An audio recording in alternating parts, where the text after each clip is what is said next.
in a way took me to that really intense place, which is where life and death seem almost to meet in the middle.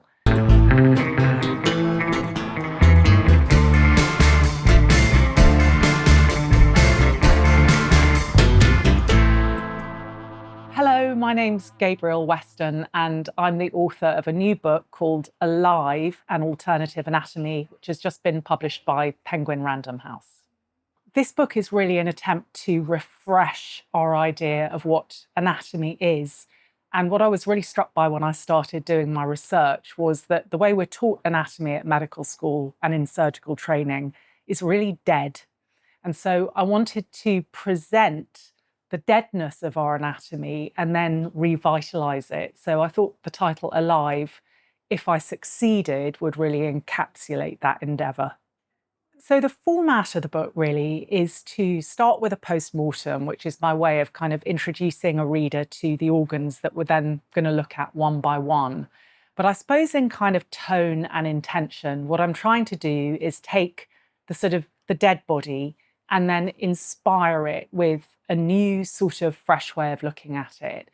And really one of the most important things I wanted to do in this book was bridge the gap that so often exists between the surgeon and the patient by including some of my own personal subjective experiences of living inside a human body and combining those with the more sort of fact-based knowledge that you would typically expect a surgeon to share with you.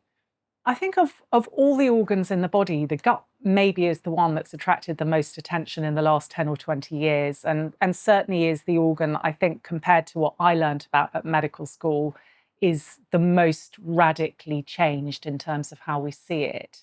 The main thing, I suppose, is that when I was training in surgery, we were taught that the lower part of the gut, the colon, was essentially a kind of tube that just made waste that ended up being flushed down the toilet.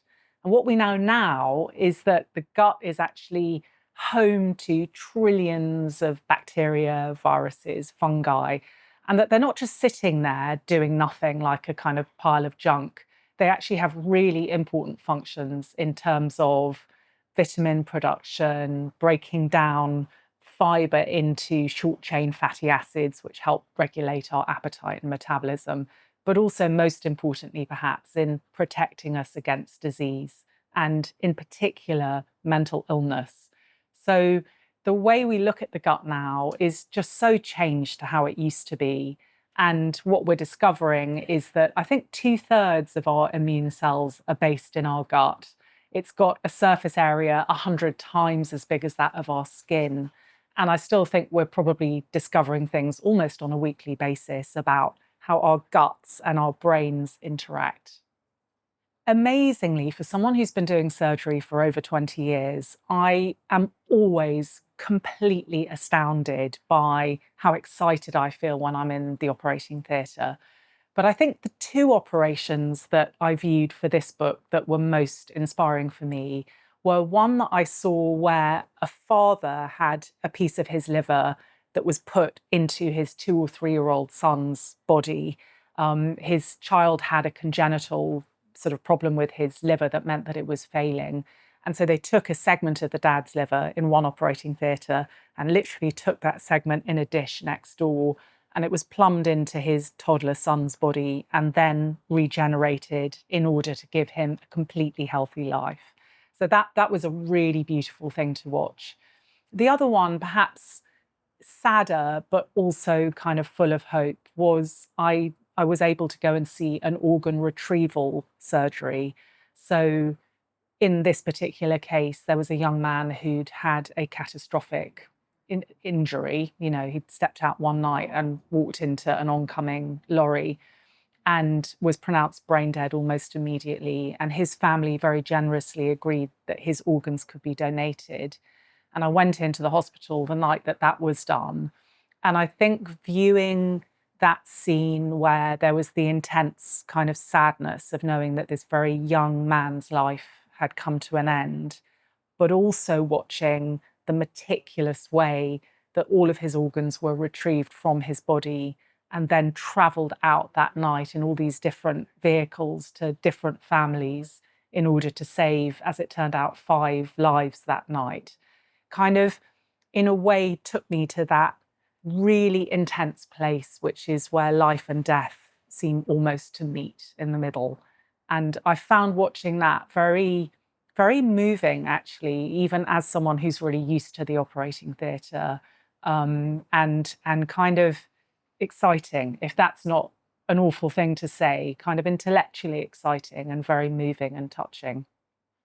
This is my third book. So I published a memoir in 2009, which was called Direct Red. And that was my first foray into the world of writing. I mean, it's worth saying that I did an English and philosophy degree before I went to medical school. So in some ways, now that I'm in the middle of my life, I'm kind of beginning to see myself as someone who really was always an arts-based person who's kind of taken this adventure into the world of surgery. So Direct Red was my first book, and that was kind of about being a woman surgeon in the male-dominated world of surgery.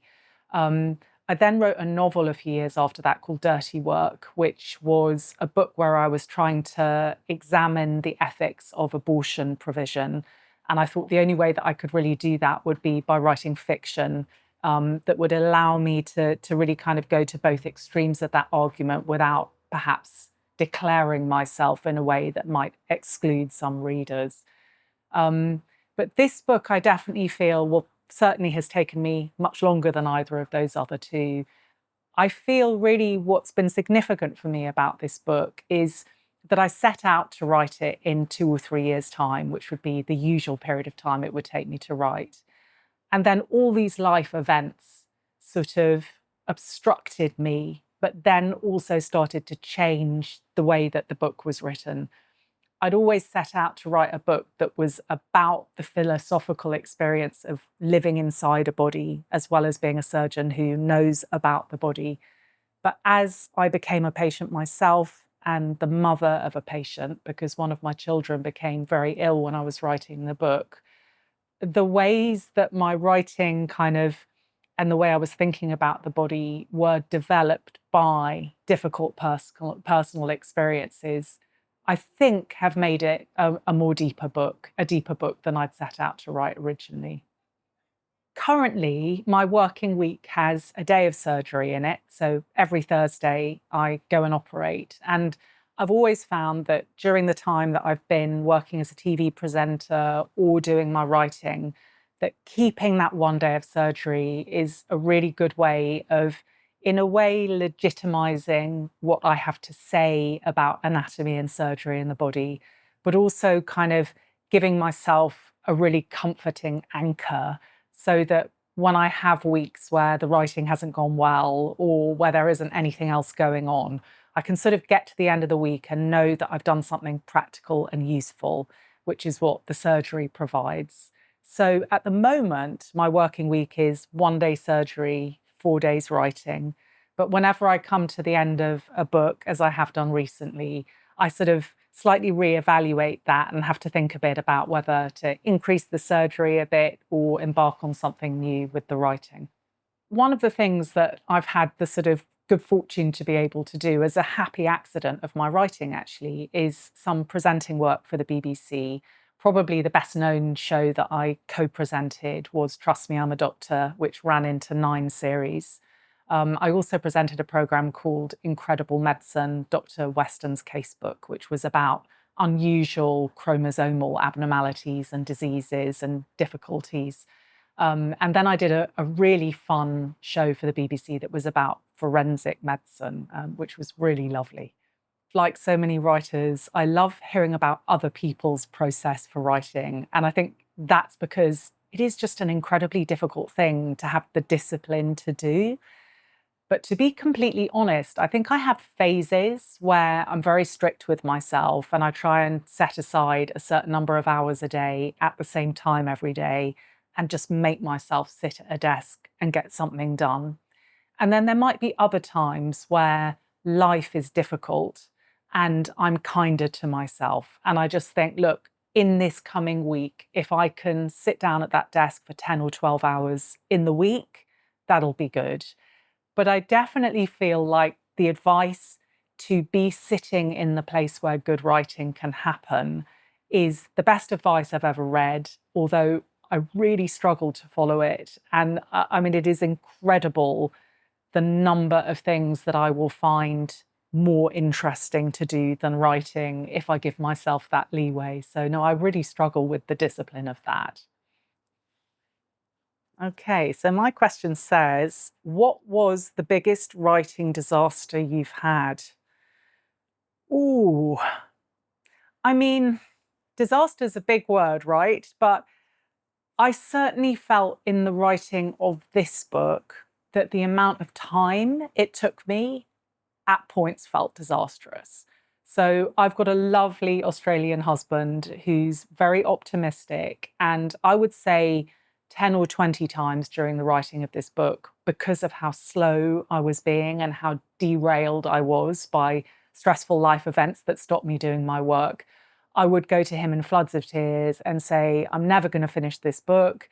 And he always used to say the same thing to me, which was, don't worry, you'll do it easily, which of course I was not doing. So I think in the end, it was not a disaster, but I think the biggest challenge of writing I've ever had by far has been simply getting this manuscript finished, kind of seeing the wood for the trees where the trees were dark and populous and kind of awful in terms of just difficult life stuff. There's such a lot of speculation, isn't there, about whether AI is going to remove the requirement for there to be writers or artists or musicians. I don't think so. I mean, for me, writing that I really love, it varies across all sorts of genres. Sometimes it's what might be called low art, sometimes high art. But for me, the thing that really unites all writing that I love is that it feels as if it's coming from somewhere really true and really human. And I optimistically just don't think AI is going to remove our need for that. So I like to think that in a world where so much seems to be being lost, that the need for good art and for true art will prevail and maybe even flourish. Claire Keegan is someone I absolutely adore. When I'm writing myself, I get very obsessed with sentences and how they land on the ear. It really matters to me. And I just can't think of anyone who does that more beautifully than she does in prose. Um, I mean, Irish writers in general appeal to me greatly for whether they're poets like Seamus Heaney or prose writers like Claire Keegan. I have a real affinity with that sort of writing that has that kind of Irish sentiment. Since I've been in Australia, I've been reading a lot of Australian fiction. So I enjoyed Melanie Cheng's The Burrow. I read a book by Alex Miller recently, who was a writer I'm ashamed to say I had not heard of.